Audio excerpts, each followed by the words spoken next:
ಓಂ ಸಾಯಿರಾಮ್. ಈ ನಿಮ್ಮ ಸರೂಸ್ ಸಾಯಿ ಕಿಚನ್ಗೆ ಸ್ವಾಗತ. ಇವತ್ತು ಈಸಿಯಾಗಿ ಟೊಮೆಟೊ ಚಟ್ನಿನ ಹೇಗೆ ಮಾಡೋದು ಅಂತ ನೋಡೋಣ. ಒಂದು ಒಲೆ ಮೇಲೆ ಒಂದು ಬಾಣಲೆಗೆ ಒಂದು 2ರಿಂದ 3 ಟೇಬಲ್ ಸ್ಪೂನ್ ಆಗೋಷ್ಟು ಎಣ್ಣೆ ಹಾಕ್ಕೊಂಡಿದ್ದೀನಿ. ಎಣ್ಣೆ ಸ್ವಲ್ಪ ಬಿಸಿ ಆಗಲಿ. ಇದನ್ನು ಕೊಬ್ಬರಿ ಚಟ್ನಿಯನ್ನು ತಿಂದು ಬೇಜಾರಾಗಿದ್ದರೆ ಈ ಥರ ಟೊಮೆಟೊ ಚಟ್ನಿ ಮಾಡ್ಕೊಳ್ಳಿ, ತುಂಬಾ ರುಚಿಯಾಗಿರುತ್ತೆ. ಇದಕ್ಕೆ ನಾನು ಒಂದು ಅರ್ಧ ದೊಡ್ಡ ಸೈಜ್ ಈರುಳ್ಳಿನಲ್ಲಿ ಒಂದು ಅರ್ಧ ಈರುಳ್ಳಿನ ಉದ್ದುದಕ್ಕೆ ಕಟ್ ಮಾಡಿ ಹಾಕ್ಕೊಂಡಿದ್ದೀನಿ. ಹಾಗೆಯೇ ಸ್ವಲ್ಪ ಶುಂಠಿ ಬೆಳ್ಳುಳ್ಳಿ ಹಾಕ್ಕೊಂಡಿದ್ದೀನಿ. ಇದು ಸ್ವಲ್ಪ ಎಣ್ಣೆಯಲ್ಲಿ ಚೆನ್ನಾಗಿ ಫ್ರೈ ಆಗಲಿ. ಈ ಚಟ್ನಿ ಇಡ್ಲಿ ದೋಸೆಗೆ ಎಲ್ಲ ಚೆನ್ನಾಗಿರುತ್ತೆ. ಒಂದ್ಸಲಿ ಟ್ರೈ ಮಾಡಿ ನೋಡಿ. ಹಾಗೆ ಆಲೂ ಪರೋಟ, ಮೇಥಿ ಪರೋಟ, ಈ ಥರ ಪರೋಟಗಳಿಗೂ ಕೂಡ ತುಂಬಾ ರುಚಿಯಾಗಿರುತ್ತೆ. ಹಾಗೆ ಇದಕ್ಕೆ ಈರುಳ್ಳಿ, ಇದು ಶುಂಠಿ ಇದೆಲ್ಲ ಬೆಂದ ಮೇಲೆ ಸ್ವಲ್ಪ ಕರಿಬೇವು ಹಾಗೆ ಜೀರಿಗೆ ಹಾಕೋತಾ ಇದ್ದೀನಿ.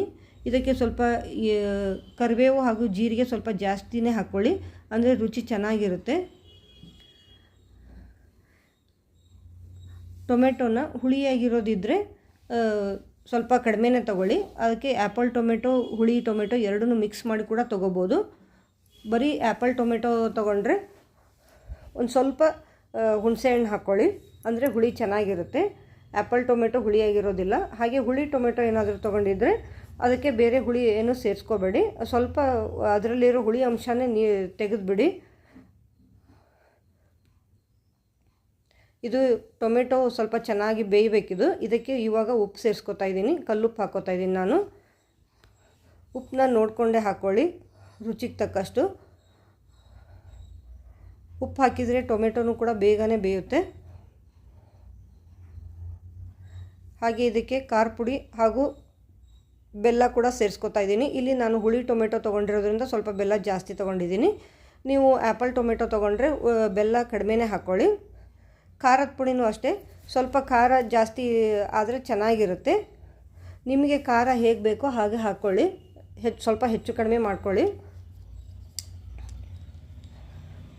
ಇದು ಸ್ವಲ್ಪ ಚೆನ್ನಾಗಿ ಬೆಂದ ಮೇಲೆ ನಾವು ಇದನ್ನು ಫುಲ್ಲು ತಣ್ಣಗಾದ ಮೇಲೆ ಮಿಕ್ಸಿ ಮಾಡ್ಕೋಬೇಕು. ನೋಡಿ, ಈ ಥರ ಬೆಂದರೆ ಸಾಕು. ಈ ಥರ ಚೆನ್ನಾಗಿ ಇದು ಫುಲ್ ತಣ್ಣಗಾದ ಮೇಲೆ ಮಿಕ್ಸಿ ಜಾರಿಗೆ ಹಾಕ್ಕೋಬೇಕು. ಇದಕ್ಕೆ ನೀವು ಮೇಲೆ ಒಗ್ಗರಣೆ ಬೇಕಾದರೂ ಹಾಕ್ಕೋಬೋದು, ಇಲ್ಲ ಹಾಗೇನೂ ಕೂಡ ತಿನ್ಬೋದು. ಒಗ್ಗರಣೆಯನ್ನು ಹಾಕಿದರೂ ಇನ್ನೂ ಚೆನ್ನಾಗಿರುತ್ತೆ. ನಾನಿಲ್ಲಿ ಒಗ್ಗರಣೆಯನ್ನು ಹಾಕಿಲ್ಲ, ಹಾಗೇ ಸರ್ವ್ ಮಾಡ್ತಾಯಿದ್ದೀನಿ. ಯಾಕೆಂದರೆ ಮೊದಲೇ ಹುರಿಯೋದಕ್ಕೆ ಸ್ವಲ್ಪ ಎಣ್ಣೆ ಜಾಸ್ತಿನೇ ಹಾಕಿರೋದ್ರಿಂದ ಒಗ್ಗರಣೆ ಏನು ಹಾಕಿಲ್ಲ. ನೀವು ಮೇಲೆ ಒಗ್ಗರಣೆ ಕೂಡ ಹಾಕ್ಕೋಬೋದು. ಹಾಗೆ ಹೊಸದಾಗಿ ನಮ್ಮ ಚಾನಲ್ ಯಾರು ನೋಡ್ತಾ ಇದ್ದರೆ ಸಬ್ಸ್ಕ್ರೈಬ್ ಮಾಡ್ಕೊಂಡು ನೋಡಿ, ಲೈಕ್ ಮಾಡಿ, ಶೇರ್ ಮಾಡಿ. ಹೇಗಿದೆ ಅಂತ ಕಮೆಂಟ್ ಬಾಕ್ಸಲ್ಲಿ ತಿಳಿಸಿ. ನೀವು ಕೂಡ ಟ್ರೈ ಮಾಡಿ ನೋಡಿ. ರುಚಿ ಮಾತ್ರ ತುಂಬಾ ಚೆನ್ನಾಗಿರುತ್ತೆ. ಒಂದ್ಸಲಿ ಟ್ರೈ ಮಾಡಿ ನೋಡಿ. ಧನ್ಯವಾದಗಳು.